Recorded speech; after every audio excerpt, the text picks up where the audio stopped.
Vous êtes-vous déjà demandé ce que ça fait de naître dans le poste le plus puissant de la Terre, pour n'y faire face qu'à un échec quasi immédiat?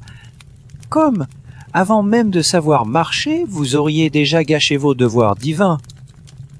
Eh bien, accrochez-vous bien, mes chers amis, car ce soir nous plongeons tête baissée dans la vie complètement loufoque, déchirante et ridiculement stressante d'un pharaon égyptien.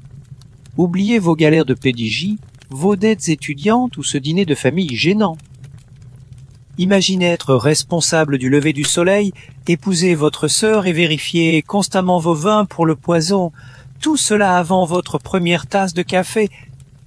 Sérieusement, les amis, avant de vous installer confortablement, n'oubliez de liker et de vous abonner si vous appréciez sincèrement ce que nous faisons ici. Et laissez un commentaire ci-dessous pour me dire d'où vous regardez. C'est toujours fascinant de voir qui rejoint cette chevauchée historique chaotique à travers le monde. Bon, tamisez les lumières, mettez peut-être un ventilateur pour ce doux bourdonnement en fonde, et plongeons en douceur dans le voyage de ce soir ensemble. Alors, vous êtes un nouveau-né, félicitations. La plupart des bébés peuvent, vous savez, pleurer, rôter, faire un bazar glorieux que leurs parents postent ensuite avec enthousiasme en ligne. Pas vous, mon ami. Non. Vous êtes emmailloté dans du lin de cérémonie comme un minuscule burrito extrêmement important et probablement très irritant.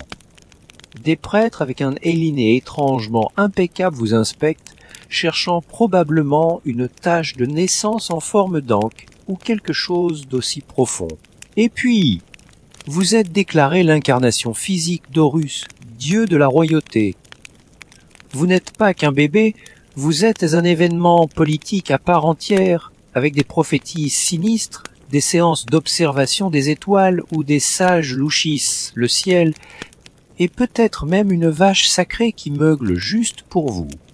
Quelque part, un homme à la tête chauve et avec une quantité excessive de tralles est déjà en train de graver votre nom sur une tablette de pierre que vous ne lirez jamais.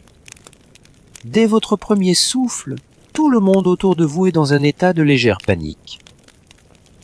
Non pas parce que vous êtes fragile, notez bien, mais parce que vous êtes le prochain Dieu vivant. Alors, si vous faites le moindre hoquet, l'astrologue de la cour va probablement déclarer une crise nationale, consulter les entrailles d'une oie sacrificielle et décider qu'un nouveau temple doit être construit immédiatement. Oh, et croyez-moi, ce sera de votre faute. L'enfant. Qu'est-ce que c'est que ça? Pas de Legio pour vous, vous avez des sceptres de cérémonie que vous ne pouvez absolument pas mordiller, même si vos petites gencives vous font mal. Des berceuses? Non, vous avez des hymnes, écrits à votre sujet, chantés par des prêtres âgés qui sentent un mélange d'encens et d'angoisse existentielle, vous rappelant chaque nuit votre fardeau divin. Votre berceau est probablement une structure plaquée or, plus froide que le Nil en février et probablement moins confortable qu'un rocher. Vous êtes entouré d'une équipe de gardiens dont la seule mission est de s'assurer que vous ne mourrez pas prématurément et ce serait super gênant pour le royaume. Bédéceviez pas tout le Panthéon, car qui a besoin de ce genre de colère divine, ou ces faciès quoi que ce soit d'indigne, comme vous savez ramper sur le sol du palais. On vous biberonne littéralement aux attentes politiques. Vos premiers mots, probablement écrits par une équipe de scribes, approuvés par le grand vizir et annoncés par décret royal. Et si jamais vous pensez jouer avec votre cousin, quelqu'un va chuchoter « Ah, épaisse, il est 4e dans la lignée, mieux vaut le surveiller !» Il pourrait essayer de vous faire trébucher pendant une procession et revendiquer le trône. Pas de jeu, juste une vigilance dynastique. Avant même de savoir marcher, vous êtes préparé à régner. Des conseillers royaux, qui ont probablement plus de rides qu'une momie, préparant déjà votre éducation, façonnent méticuleusement votre image publique et pensez aux stratèges en relations publiques antiques, et oui, choisissent probablement entre futurs conjoints, qui, attention spoilée, partagera votre nom de famille et très probablement votre mâchoire. Et n'oublions pas le sœur du programme, Léon vous élève à croire que vous êtes véritablement divin. Ce n'est pas une jolie métaphore, les amis. On s'attend à ce que vous intériorisiez dès un âge ridiculement jeune que le soleil se lève littéralement pour vous. Ce qui est adorable, jusque que vous réalisiez que tout le royaume vous blâmera collectivement si ce n'est pas le cas. Imaginez vous réveiller chaque matin en vous demandant si vous avez bien fait votre prière du lever de soleil, car sinon c'est une crise nationale et une mauvaise critique yelle pour votre divinité. Si vous pensiez que naître Dieu vivant s'accompagnait davantage, comme sécher l'école ou passer vos matinées à nourrir les canards sur le Nil, sans que quelqu'un documente chacun de vos gestes pour un futur rouleau historique, détrompez-vous. En tant que jeune pharaon en formation, votre emploi du temps ferait passer les PDJ modernes pour des sous-employés. Votre journée commence tôt, genre, les étoiles sont encore là, les prêtres chantent déjà très tôt. Vous êtes réveillé non pas par une douce nounou qui vous murmure des mots doux, mais par un intendant au visage impassible, tenant une tablette d'or détaillant les responsabilités du jour, et croyez-moi, faire une sieste ne figure pas sur cette liste. Première leçon, lire et écrire les hiéroglyphes. Ce ne sont pas vos ébécis habituels, les amis, ce sont de minuscules images complexes d'oiseaux, d'yeux et de pains à l'envers qui, on ne sait comment, comme par magie, formant des politiques gouvernementales entières. Un mauvais gribouillis, une plume mal placée, et vous avez accidentellement condamné quelqu'un à un tourment éternel ou décrété que tous les ânes devaient porter de petits chapeaux. La pression est réelle. Ensuite, il y a l'instruction religieuse qui n'est pas qu'un simple catéchisme. On vous interroge sur les noms sacrés des dieux et probablement les ideuser, la bonne manière de bénir un concombre pour la fertilité, et combien de fois cligner des yeux pendant une offrande pour éviter d'offenser une divinité. Si vous vous trompez, un prêtre vous fronce les sourcils comme si vous veniez d'éternuer directement sur Ra lui-même, ce qui est un faux pas cosmique majeur. Vous étudiez aussi les maths non pas pour faire les impôts et vous êtes les impôts, mais pour construire des monuments. On vous enseigne la géométrie non pas pour le plaisir, car le plaisir est pour les roturiès, mais parce qu'un jour quelqu'un vous demandera comment empiler 23 millions de blocs de calcaire pour former une pyramide parfaite sans accidentellement inventer Hamid de Gise penché.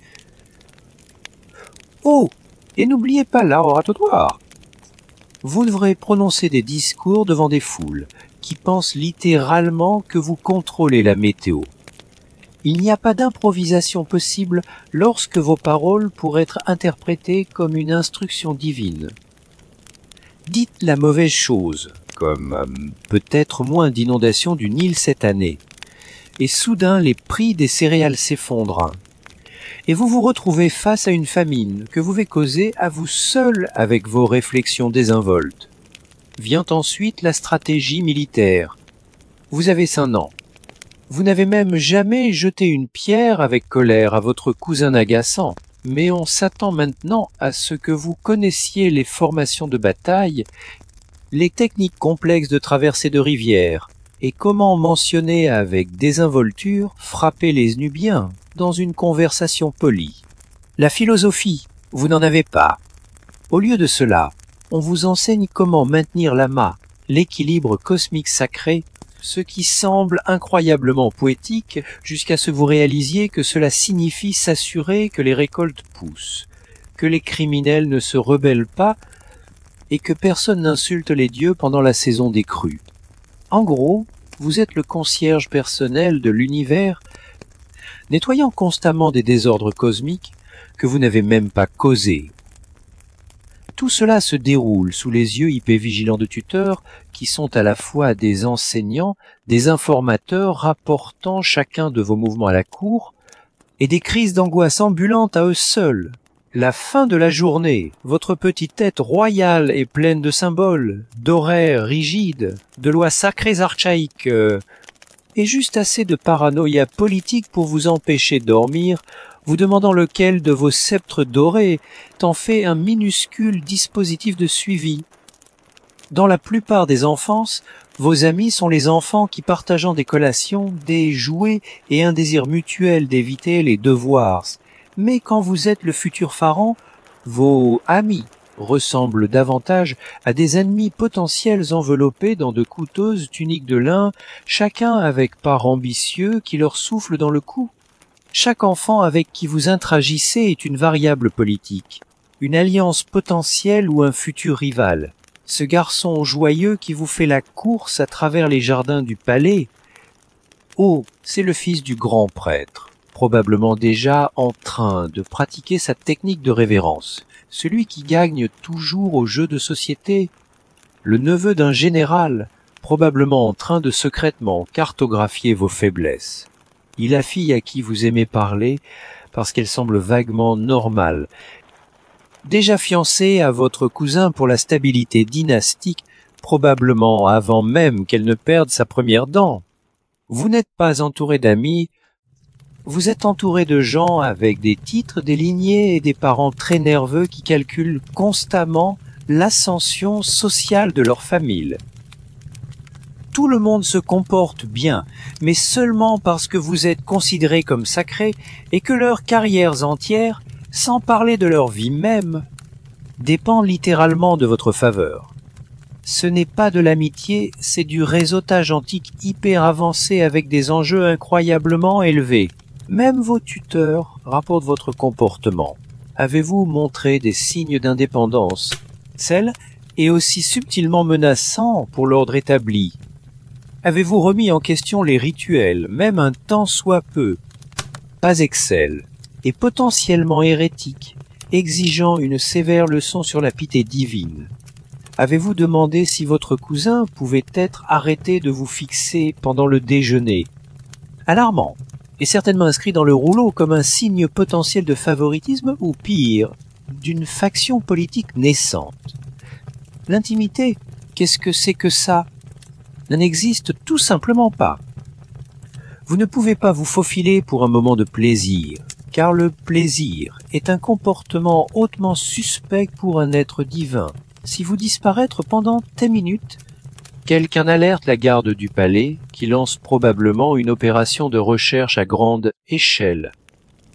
Vous êtes divin, après tout, et le divin ne doit pas s'éloigner sans surveillance, comme la chèvre d'un paysan ordinaire, et que le ciel vous aide si vous montrez du favoritisme. Invitez un enfant à jouer au senet, et 3 autres écriront immédiatement des lettres de colère en pictogrammes à âmes à leurs parents influents. Dites quelque chose de gentil à la fille d'un noble, et soudain il y a une rumeur dans tout le palais que vous avez choisi votre reine à l'âge tendre de 9 ans. Alors que faites-vous? Vous devenez méfiant, implacablement poli et agressivement neutre politiquement. Vous maîtrisez l'art de rire sans le penser et de complimenter des tuniques que vous détestez secrètement. Vous apprenez à faire en sorte que chaque amitié semble parfaitement égale, car si quelqu'un se sent vexé, sa famille pourrait bien conspirer contre vous au petit déjeuner le lendemain matin. Si la version royale de pas de nouveaux amis, non pas parce que vous n'en voulez pas, mais parce que n'importe lequel d'entre eux pourrait devenir votre assassin, votre rival impitoyable, ou pire, votre beau-frère, est présent, vous n'êtes plus seulement un prince. Vous êtes officiellement divin, pas juste un haut, c'est de la royauté comme c'est divin. Divin, mais un vrai et authentique Dieu sur terre divin. Les prêtres le confirment par des proclamations dramatiques, les rouleaux le répètent dans un langage fleuri, et le peuple s'incline littéralement comme si vous aviez personnellement inventé la lumière du soleil et la climatisation. C'est qui semble incroyablement impressionnant, jusqu'à ce que vous réalisiez que personne ne vous a en fait demandé si vous étiez prêt pour ce genre de pression intense et constante. Chaque fois que vous éternuez, quelqu'un le déclare message profond des cieux, nécessitant une interprétation immédiate et peut-être une nouvelle offrande sacrée. Chaque pas que vous faites est ritualisé, chorégraphié et imprégné d'une signification cosmique. et chaque petite erreur que vous faites doit être soigneusement expliquée, de manière à ce qu'elle n'implique absolument pas que les dieux sont maladroits, oublieux ou sujets aux mauvaises décisions. Mais voici le coup de grâce, pendant que tout le monde vous appelle Horus sur Terre, vous vous cognez toujours l'orteil sur des artefacts anciens, avez toujours l'occasionnel bouton au pire moment possible, et avez toujours des maux de ventre à force de manger trop de figues. Divin, peut-être, mais certainement pas immunisé contre la mauvaise digestion ou les moments adolescents sans gênants.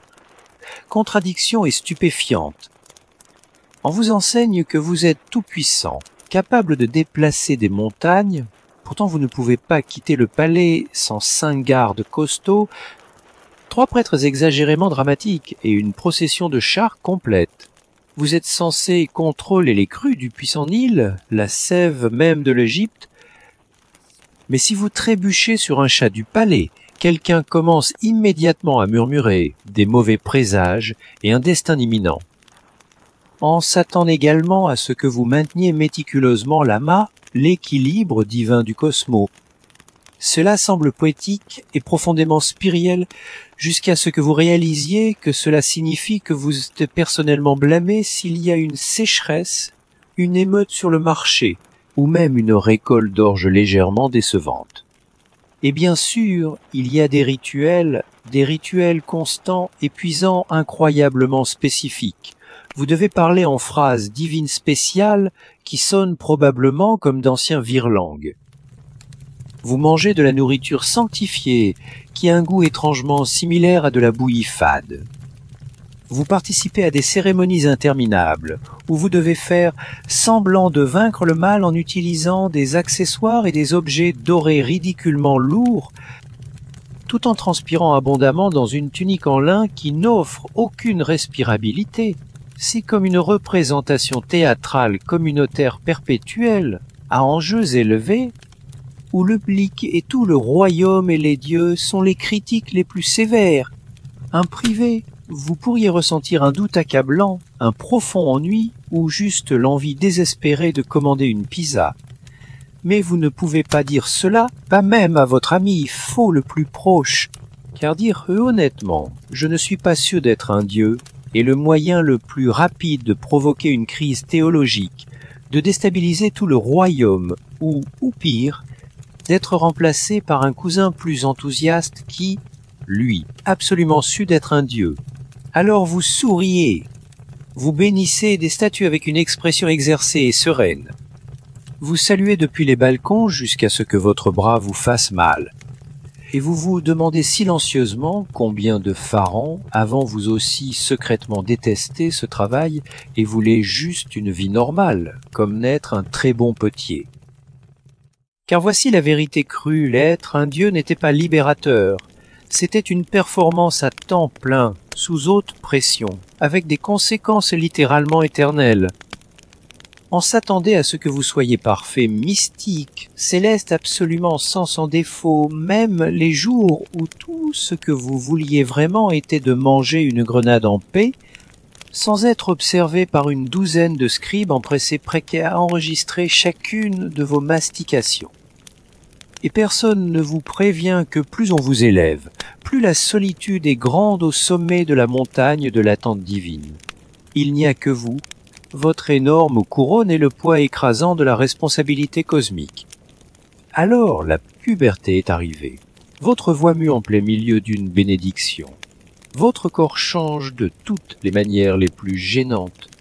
Et juste au moment où les choses ne pouvaient pas être plus inconfortables, vos conseillers s'approchent avec un rouleau et un sourire, annonçant « tu ». Il est temps de choisir une épouse, de préférence votre sœur, ou votre demi-sœur, ou votre tante, ou votre nièce, dans la noble tradition de garder la lignée pure. Un terme qui signifie ici génétiquement risqué de manière que la science moderne dénoncerait absolument. On s'attend maintenant à ce que vous épousiez un proche parent. Vos tantes, votre demi-sœur, cousine, toutes des options parfaitement acceptables selon la politique dynastique, et aucun conseiller génétique n'a été lésé dans la réalisation de ce mariage royal. le romantisent totalement hors de propos. La préférence personnelle, pas au programme de la cérémonie. Il s'agit purement d'apparence, de légitimité et de ne pas diluer ce précieux sang divin. Vous êtes divin, elle est divine, et rien ne crie la légitimité divine comme se tenir la main à votre mariage avec quelqu'un qui a partagé votre nourrice et a probablement volé vos jouets quand vous étiez petit. Pendant ce temps, tout le palais est en effervescence entre excitation et curiosité morbide. Les fonctionnaires de la cour débattent de la parenté la moins proche, comme si c'était une énigme royale tordue des dieux eux-mêmes. Les prêtres sont absolument ravis, la lignée reste céleste, immaculée et parfaitement incestueuse. Les serviteurs parient probablement sur le temps qu'il faudra pour qu'un héritier divin apparaisse. Et vous essayez juste de faire comme si tout cela était parfaitement normal, pas du tout bizarre, et définitivement partie du plan divin. Mais ça devient mieux, car il ne s'agit pas seulement du mariage, il s'agit d'héritiers, et vite. Vous avez à peine dépassé votre premier poil de menton, vous essayez encore de savoir comment vous raser sans vous couper, et déjà il y a une immense pression pour produire un mini-pharaon afin de maintenir la lignée sacrée. Pas de pression, mon petit, juste toute l'Égypte qui compte sur vos hormones d'adolescence maladroit pour produire un successeur sans défaut, semblable à un dieu, qui ne trébuchera pas sur ses propres pieds.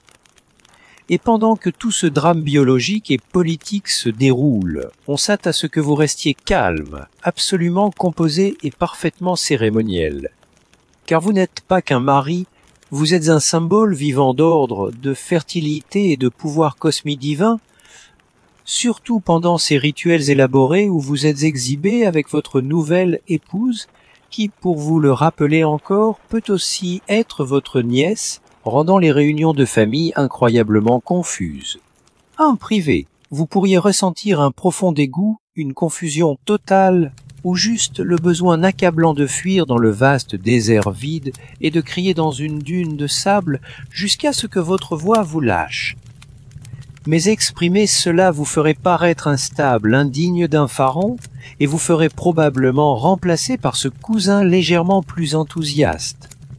Alors au lieu de cela, vous hochez la tête, vous souriez, vous assistez au somptueux banquet, faisant semblant d'apprécier la nourriture. Vous épousez votre sœur, et vous vous persuadez d'une manière ou d'une autre que tout cela est pour le plus grand bien du royaume, pour la stabilité de l'Égypte. Car qu'est-ce qu'un peu de consanguinité quand le destin d'une civilisation entière dépend de vous produisant un héritier divin qui peut ou non avoir 3 coudes? Ceci, mes amis, c'est la puberté royale, parrainée par la génétique antique, une politique impitoyable et une bonne dose de déni. La seule chose plus tordue que l'arbre généalogique royal est de faire semblant que tout cela est complètement divin. Vous avez enfin été couronné pharaon. Il est temps de profiter de la gloire, n'est-ce pas? De vous détendre, de peut-être commander quelques milliers d'esclaves supplémentaires pour vous éventer? Pas tout à fait. D'abord, il colle une fausse barbe à votre menton avec de la cire d'abeille, ce qui doit être dégoûtante, et attache un cobra très venimeux à votre front parce que la sécurité avant tout. Félicitations, vous ressemblez maintenant à une statue très anxieuse avec des maux de dos chroniques, perpétuellement préoccupée par la défaillance de la colle pour poils de barbe et les morsures de serpent. Parlons de la couronne. Ce n'est pas un joli accessoire royal léger que vous pouvez simplement enfiler et oublier. Oh non! C'est une coiffe solide, souvent à double couche, faite de cuir lourd, de lin rigide et parfois de métal véritable. Vous ne portez pas juste un chapeau, vous portez du symbolisme lourd qui fait transpirer et qui donne des crampes au cou.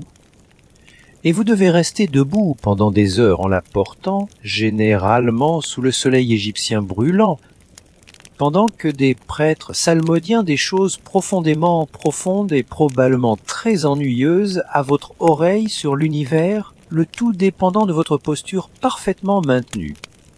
La double couronne, cette icône, est la véritable star ici.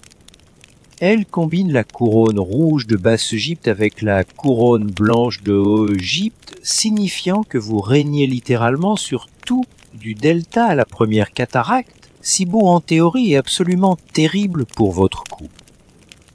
On a moins l'impression de porter une couronne que d'équilibrer 2 casques et une plante d'intérieur sur son crâne, tout en essayant d'avoir l'air serein et omnipotent.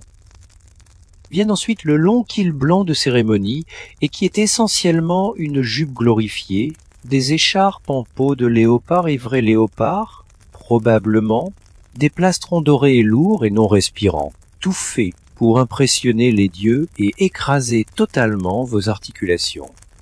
Le lin colle au mauvais endroit quand vous transpirez, l'or ne respire pas, et vous n'êtes absolument pas autorisé à gigoter même, si une puce des sables vous grimpe sur le tibia, ou si vous avez une démangeaison incontrôlable.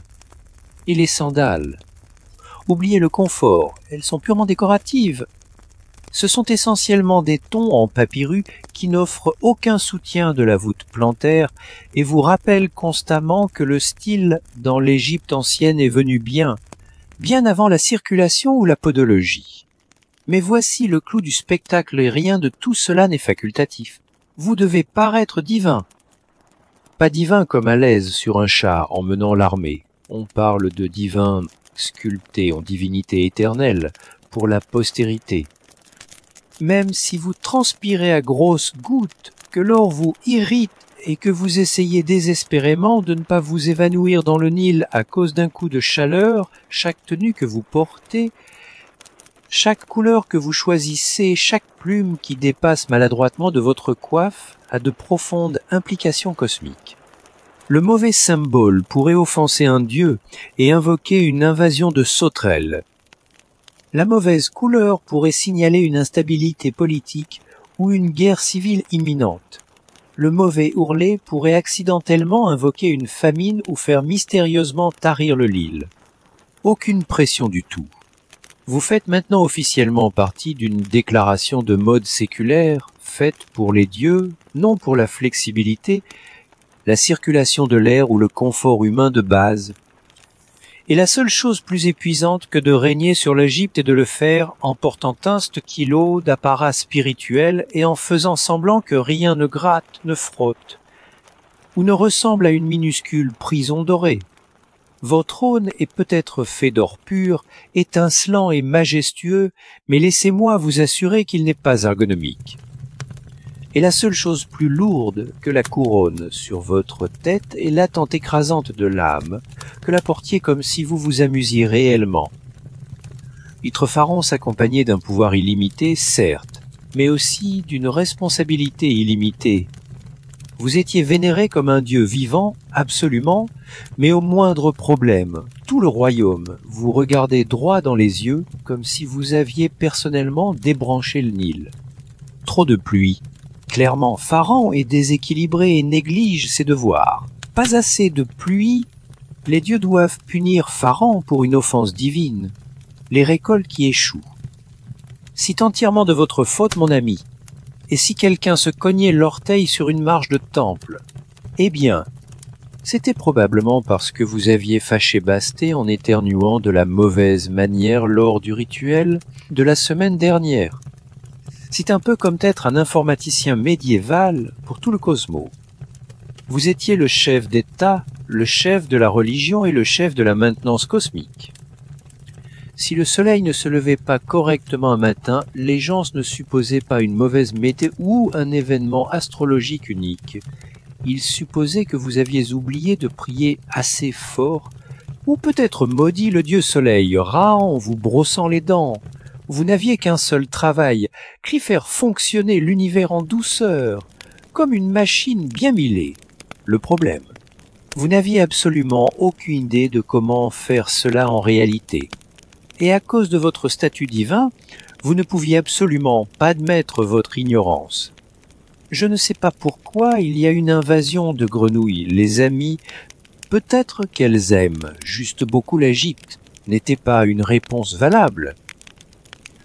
Vous deviez soit prétendre que vous aviez un plan divin brillant depuis le début, soit inventer un rituel compliqué et absurde sur les faire comme si vous l'aviez toujours voulu.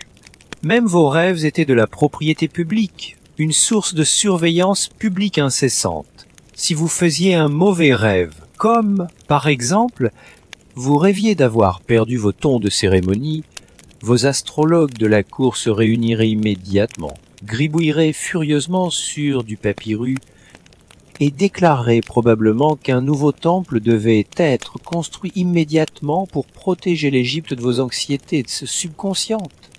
Vous avez mal à la tête. C'est un présage national exigeant une semaine complète de jeûne, réveillé en retard parce que vous avez fait la fête trop fort avec les musiciens royaux. En scribe officiel le note comme un signe possible de déséquilibre apocalyptique. Un éternuement de trop, et une chèvre est sacrifiée juste pour être sûr, car on n'est jamais trop prudent quand on a affaire à un être divin de mauvaise humeur. Et si les choses allaient vraiment mal, famine, soulèvement généralisé, une mystérieuse épidémie, une tempête de sable dévastatrice, ou un malheureux incident avec un crocodile, les gens ne disaient pas « la nature est faux » ou « quelle malchance ». Oh non, ils disaient « Treux Pharaon doit être faible » ou « pire encore, peut-être que les dieux veulent un nouveau Pharaon, alors vous vous promenez drapé d'or, entouré d'encens flottant et flanqué de gardes du corps costaud, tout en vous demandant silencieusement si vos citoyens construisent une nouvelle statue en votre honneur ou creusent un nouveau tombeau pour votre remplaçant. Le rôle de Pharaon n'était pas seulement de régner sur la terre, c'était d'absorber le blâme pour chaque picot de moustique, chaque berge boueuse, chaque oie sacrificielle mal cuite et chaque inconvénient unique à travers tout le royaume. Car quand vous êtes divin, il n'y a pas de simple erreur, c'est toujours un échec cosmique.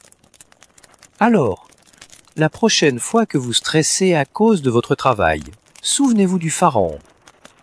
Votre tâche n'était jamais juste dirigée, c'était d'être parfait, d'être littéralement divin, et d'assumer gracieusement la chute lorsque l'univers rotait, ou passait juste une très mauvaise journée. Tout cela en portant une fausse barbe et en essayant de ne pas épouser votre nièce. Ça ressemble à un travail de rêve, n'est-ce pas?